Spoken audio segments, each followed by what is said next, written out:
దివ్యాంగుల సంక్షేమానికి ఆంధ్రప్రదేశ్ ప్రభుత్వం పెద్దపీట వేస్తుందని రాష్ట్ర సాంఘిక దివ్యాంగుల సంక్షేమ శాఖ మంత్రి డాక్టర్ డోలా శ్రీ బాల వీరాంజనేయ స్వామి స్పష్టం చేశారు.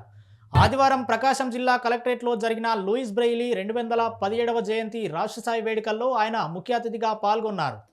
ముఖ్యమంత్రి నారా చంద్రబాబు నాయుడు గారు దివ్యాంగుల కోసం ఇంద్రధనస్సు లాంటి ఏడవరాలను ప్రకటించారని మంత్రి గుర్తు చేశారు.